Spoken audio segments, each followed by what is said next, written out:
إن الحمد لله الذي أحيانا بعدما أماتنا وإليه النشور. أشهد أن لا إله إلا الله وحده لا شريك له، وأشهد أن محمدا عبده ورسوله. اللهم صل على سيدنا محمد وعلى آله وصحبه ومن والاه.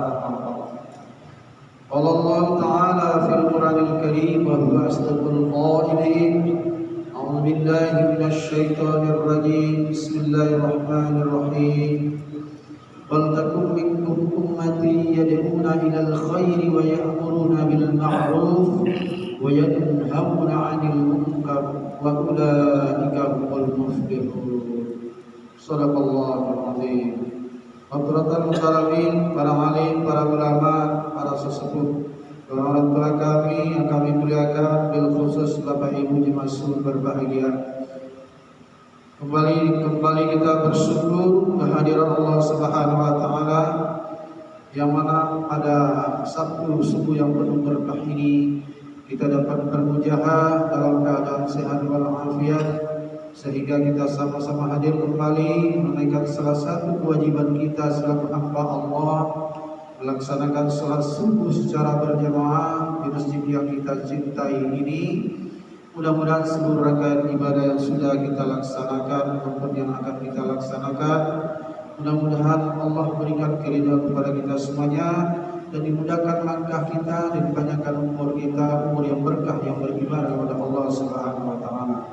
Salam kepada baginda Rasulullah sallallahu alaihi wasallam qaulina Allahumma shalli ala sayyidina Muhammad wa ala ali sayyidina Muhammad. Bapak Ibu hadirin rahimakumullah. Ketika Nabi Musa alaihissalam dipanggil oleh Allah untuk menerima wahyu di Bukit Tur Sina,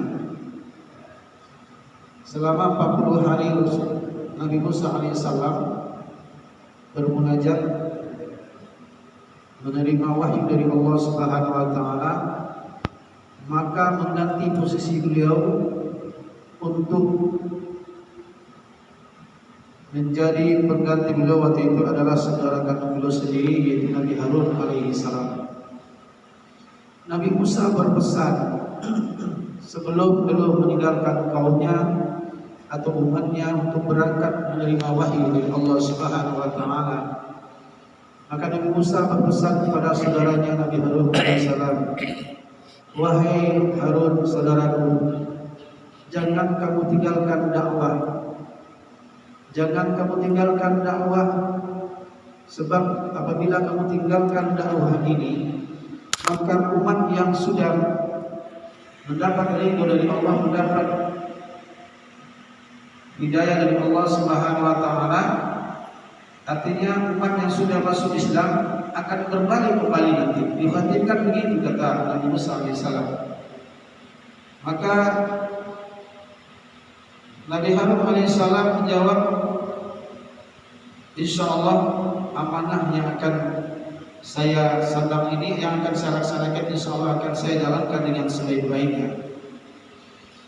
Berangkatlah Nabi Musa alaihissalam ke Bukit Tur Sina. Kemudian beliau berpamit pada kaumnya atau umatnya pada waktu itu. Nah, setelah peninggalan Nabi Musa alaihissalam, Nabi Harunlah meneruskan risalah atau kenabian pada waktu itu untuk membimbing umat pada waktu itu. Pertama, dakwah tetap jalan. Kedua, tetap jalan. Ketiga, masih jalan. Keempat, sudah mulai. Jadi amanah dari Nabi Musa alaihissalam oleh Nabi Harun alaihissalam sudah diremehkan atau dan sebagainya dengan alasan dan bermacam alasan. Akhirnya umat pada waktu itu yang awalnya mereka sebelum dapat hidayah, mereka menyembah berhala waktu itu, menyembah sapi. Nah, setelah dakwah tidak jalan lagi, maka umat yang sudah masuk Islam tadi, yang sudah ikut mengikut Nabi Musa alaihissalam atau sekarang digantikan oleh Nabi Harun alaihissalam sebagai pemimpin umatnya, sudah ada yang murtad kembali. Mereka kembali menyembah berhala, tidak lagi menyembah Allah Subhanahu wa taala. Maka singkat cerita, setelah kepulangan Nabi Musa alaihissalam, dilihat oleh Nabi Musa, ternyata umat yang sudah mendapat hidayah tadi, yang sudah setia awalnya kepada Nabi Musa, sudah sebagian sudah menyembah berhala kembali. Akhirnya Nabi Musa alaihissalam memanggil saudaranya Nabi Harun alaihissalam, "Ya Harun, saudaraku, kenapa umat yang sudah ada ini, yang sudah selama ini setia kepada kita, yang selalu menjalankan perintah Allah Subhanahu wa taala, kembali menyembah berhala? Apa sebabnya?" Maka Nabi Harun alaihissalam, "Ya Musa, saudaraku, betapa mereka terpengaruh dengan hal-hal yang lain. Banyak pengaruhnya, baik pengaruh lingkungan, bahkan pengaruh saudara-saudaranya yang belum dapat hidayah. Sehingga dengan saya pun, dakwah saya sudah Senin Kemis istilahnya, tidak lagi istiqomah dakwah saya. Akhirnya umat kembali menyembah berhala." Dengan mendengar cerita seperti itu, berita dari saudara Nabi Harun, Nabi Musa sangat marah pada itu. Saking marahnya Nabi Musa alaihissalam, dipegarnya jenggot saudaranya Nabi Harun alaihissalam, kemudian belut tampak seperti itu Nabi Harun alaihissalam. Artinya hadirin, cerita ini jadi tibar bagi kita betapa pentingnya dakwah ini, betapa pentingnya ilmu yang sudah kita dapatkan dari Allah Subhanahu wa taala.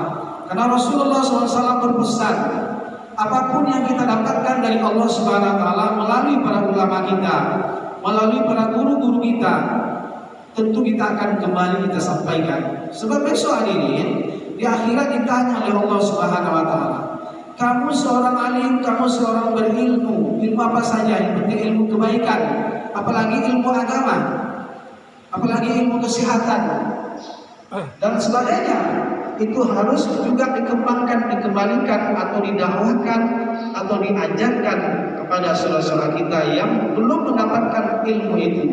Maka para orang alim, para orang yang berilmu itu sebenarnya bukan mengajarkan, tetapi mereka adalah membagi. Kata istilahnya itu muzakaroh katanya. Muzakaroh artinya saling membagi pengalaman atau membagi ilmu satu sama lain. Begitulah Rasulullah SAW menerima wahyu dari Allah. Sebagus apapun wahyu yang diturunkan oleh Allah kepada Nabi kita Muhammad SAW, ayat-ayat Al-Quran yang 30 juz itu diturunkan kepada Rasulullah SAW, tidak pernah beliau sembunyikan, tidak pernah beliau makan sendiri ayat, oh ini ayat bagus ini tentang ekonomi ini, nggak usah saya sampaikan. Tak ada seperti itu. Semuanya disampaikan oleh Rasulullah SAW. Begitu juga hendaknya kita, mudah-mudahan kita yang punya ilmu dititipkan oleh Allah Subhanahu wa taala, marilah kita senantiasa berbagi, tidak hanya menyampaikan ilmu ini melalui forum dengan resmi atau di atas mimbar. Boleh kita duduk berdua bertiga sambil ngobrol santai, kemudian sedikit dimasukkan sedikit agama. Boleh cerita dunia, tapi kalau cerita dunia melulu, begitulah nanti. Kalau cinta kepada dunia sehingga tidak ada yang berhubungan dengan agama sedikit pun. Maka Allah Subhanahu wa taala tentu dalam keseharian kalau catat dalam satu hari banyak berbicara, tidak ada hubungannya dengan budi kata Allah. Maka dari itu pada hari ini ya catat hanya gitu saja catatannya. Oleh sebab itu saya mengajak kepada Bapak Ibu yang punya kesempatan lapangan ini, saya sebenarnya mengisi kosongan aja ini. Jadi tentu Bapak Ibu kedepannya mari, terutama Bapak-Bapak ya, Ibu ya. Mari kita berbagi ilmu apa saja yang pengalaman sehingga istiqomah kita ini dalam menyampaikan dakwah ini, kultur ini, sehingga betul-betul berjalan dengan baik. Selama ini sudah berjalan baik, tapi ada result terus nih tampil gitu kan.